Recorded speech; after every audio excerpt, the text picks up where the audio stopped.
about what's the next level for them, what makes you happy, what gets you going. And so I focus on that, focus on your healthy relationships. I'm here to keep you accountable for whatever it is that you want to reach your goals, and your personal cheerleader.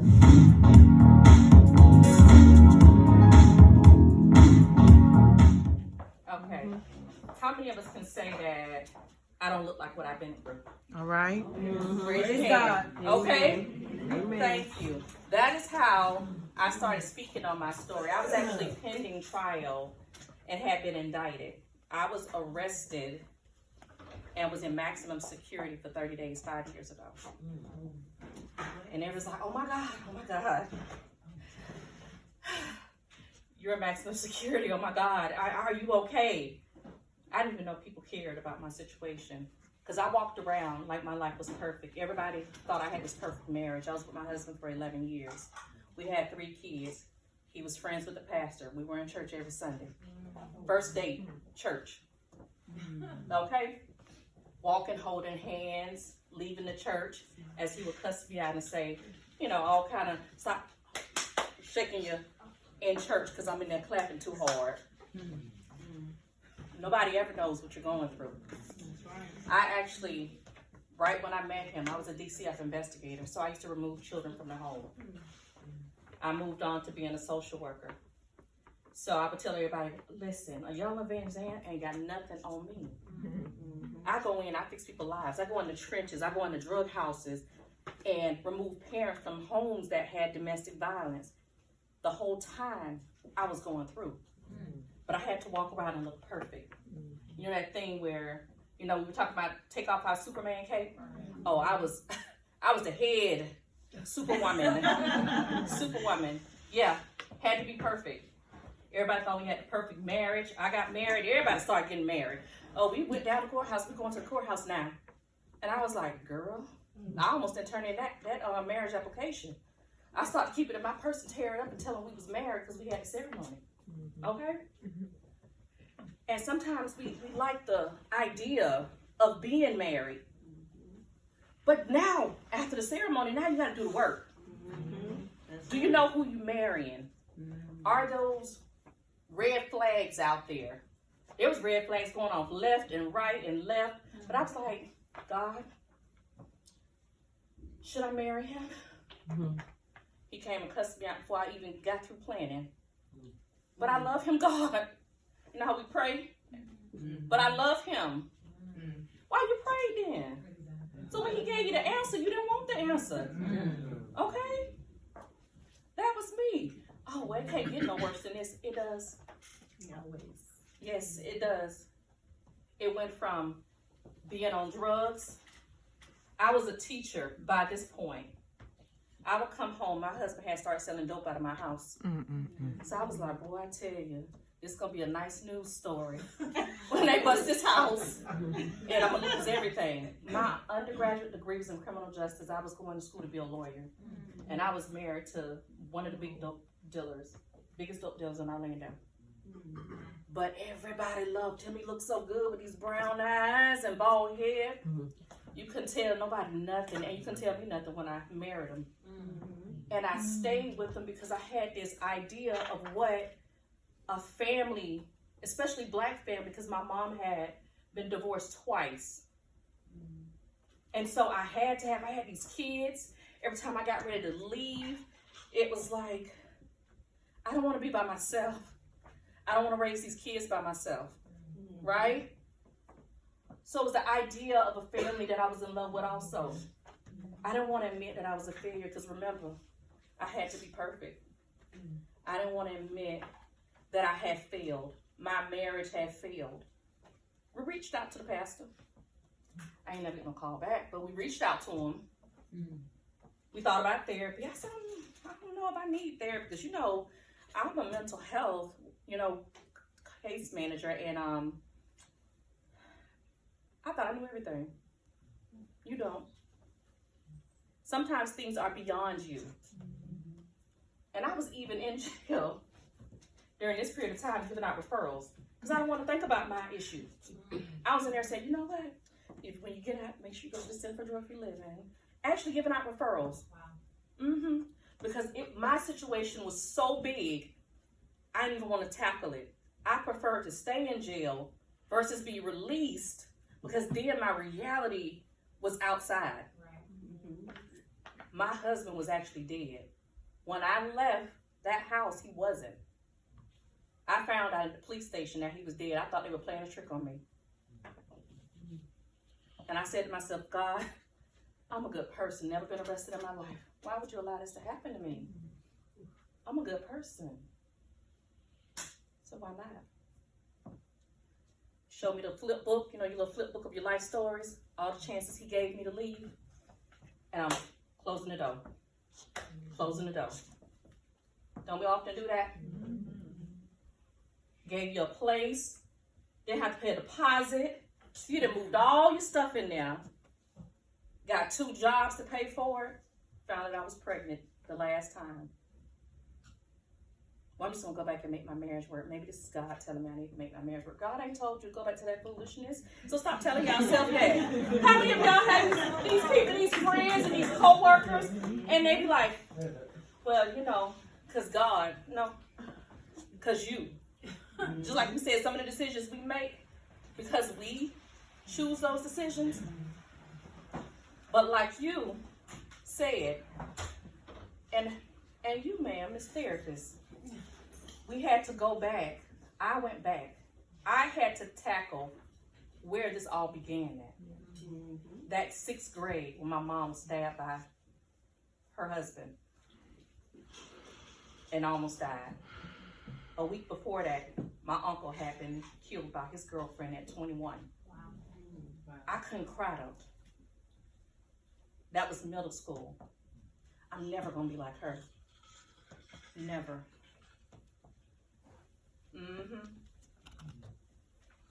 How many of us have said that? Have sat back and judged other people about their situation? If we had only known, my situation would end up being worse than her. Wow. Why was I so much better? Because I was educated? Because I went to Florida State. I graduated in 3 years, not 4. And was a teen mom like my mama. The one that said I'm going to be like. Was a teen mom. I took my baby with me, put him in a backpack, and carried him home to school. Yeah. Had to prove to everybody. So I guess she can go to college now. Nope, going. But I was attracting the same type of men. My friend told me right before, when I was getting ready to leave my husband, you need to learn to love yourself. Saying offended, you need to learn to love yourself. What you mean? Look at me. Why don't I love myself? Look at me. I really didn't mean that. I was always trying to find, and I found other ways. Go back to that story. I found ways to, what you mean I need to love myself? I ain't tell you that when he gave you them 20 diseases and he done cheated on you with them 15 women. You know how it was your friend trying to tell you about your situation? Right. You want to tell her about hers? Oh, yeah. Now sis trying to help you. It ain't about her. She's trying to help you out of your mess. Don't be offended. Yeah. At this point, I knew when I got out, I lost everything. Lost my job. Know how I found out? I was in jail on the phone, and he said, you don't work for that school no more. What you mean I don't work for that school? Oh, yeah, it was just announced on the news. They fired the teacher. Wow. Headline said, pre-K teacher kills husband. I felt like I was in a deja vu nightmare. Private person. Nobody knew I was going through. Because I showed up every day with 6-inch heels on point. Wasn't a mark on me. They said, well, no marks on her. It wasn't because I wasn't going to let you see a mark on me, boo. So you could sit and talk about me? No. Same people I had judged, I was in there with them. Prostitutes, drug addicts. And that's when I began to listen to their stories and found out they were broken just like I was broken. Yeah. I just had made it through some situations they didn't, right? So that's where that thing, and don't judge me because you don't know my situation, came out. Now I learned to pray for sis, to hold his hand. It took me having to be in there next to her. The first one, when I came in through the door, I was angry. Just let me sit in here by myself. That same prostitute came and brought me a Bible and said, "Here, sis, I got this for you." What I need a Bible for? He ain't did nothing for me. I did what I was supposed to do. I got married. And I was married to the worst man. He was worse than anybody I had ever been with. All together. Right? And I prayed in my prayer closet. He ain't answer me. Yes, he did. You didn't listen. Life gets so hectic. You know about silence the noise? My noise wasn't going to be silenced until I was in there. When I was sitting in isolation listening to the person next to me tell me she was 21 and had lost custody of her baby, been in foster care all life. The one next to me waiting to go to prison, she's 24 years old, going on high-speed chases on drugs, climbing through windows. My noise was silenced. I could now hear him clearly like I'm talking to you. Yes. He was like, "You ready to surrender to my will now?" I was like, "But you know I had this. God, I got this. You ain't got to help me. I got this. You ain't got nothing. Nothing." So when I say I needed some wraparound services, not only did I get out, refer my kids and myself, like I had did every other family that I sat in their house and said, "I'm going to give you this referral for therapy." I was writing my own referral. Every time I felt like I wasn't ready, okay, I signed myself back up. Okay, going through some more issues now, sign myself back up for therapy. I couldn't do this by myself. I needed God. I needed that therapist. I needed the friends that I had left. You heard that right. Friends I had left. So not only did I have to grieve the death of my husband, the fact that I had did it. I had to forgive myself. That was the hardest part. I was in jail praying for his family. I had to learn to forgive myself. It was nothing that I could do in 6th grade. It was nothing that I could do to make somebody love me. Alyssa, you don't have to be perfect. You don't have to be prettiest in the room, the thinnest with the longest hair, the smartest. You don't have to be any of that. You just be Alyssa. It took me a while. I couldn't write anything on these little sticky notes that I was pressing on the board. My therapist gave me an assignment and said, "Write you some notes of some good things about yourself."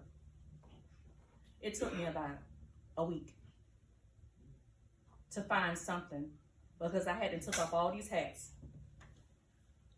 Those things had defined me. I used to introduce myself. "Hi, my name is Alyssa.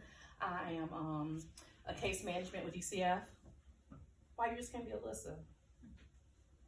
"Hi, I'm Alyssa. I'm the mother of Talani. Hi, I'm Alyssa. I'm Terrence's wife." These titles that validate us. No longer a teacher, no longer a wife. They had temporary taking my kids. You know, I was that perfect soccer mom. So now who was I? I had to discover that. And in discovering that, which took time, at the time I was upset, my kids not being with me.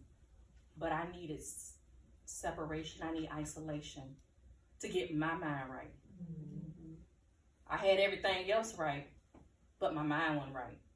That dictated everything for me. So when I'm just here to say, when things feel like they are beyond you, reach out. Friends can't help you. Get you a coach, get you a therapist. I'm a strong believer in therapy. Strong believer. They wouldn't even hire me for a job. I was working at a labor pool for $8 an hour. With a master's degree. Talk about humbling. He'll humble you on it. Don't get to that place where you have to be humbled. Okay? Reach out. I went back. I dealt with those things. I had to deal with me. I couldn't fix you. I couldn't fix him. I had to fix me. And in fixing me, I had to be okay with not being perfect. I had to be okay with being 50 pounds at this point, heavier than I was. But I loved every part of me. All right. You know, we're constantly finding things about us to change. You know, my toes ain't right. I could be a little bit skinnier. I was 100 pounds still trying to lose weight. Be okay with who you are. Looking for Boaz, you'll find him. He'll find you. In other words, Amen. you'll attract that person once you're in a good place. You're in a good place, you're going to attract. If you're dating somebody that's a hot mess, guess what? You're a hot mess, sis. Okay. You look good, you got degrees, got a big house, driving a Mercedes Benz, but you're a mess. A hot mess. Hello. And be okay with that. Yeah. So just to go back to what I was initially saying, every woman that stood up here and gave you what they have been going through, loss, divorce is loss, loss of best friends, people that didn't talk to me anymore. It was a lot of loss. Getting up every day and facing it. I prayed to God, I said, you know what I need? I need you just to send me some good people that support me no matter what my situation is. That I have had nothing but good people. I got best friends I ain't never even seen before. He will send you exactly what you desire. And then the person that come to you that got that red flag going off, they ain't no good. Sis, she talk about people, she messy. You know she messy when she come up to you talking about, girl, did you see what she had on? Ain't gonna sit there. If you're not gonna help her and do something about it, well, can I take you over here? I seen this jacket that was on sale for $4. I bought it for you. If you ain't gonna do that, don't talk about it. So I had to change my mind. And that was part of my self-love journey.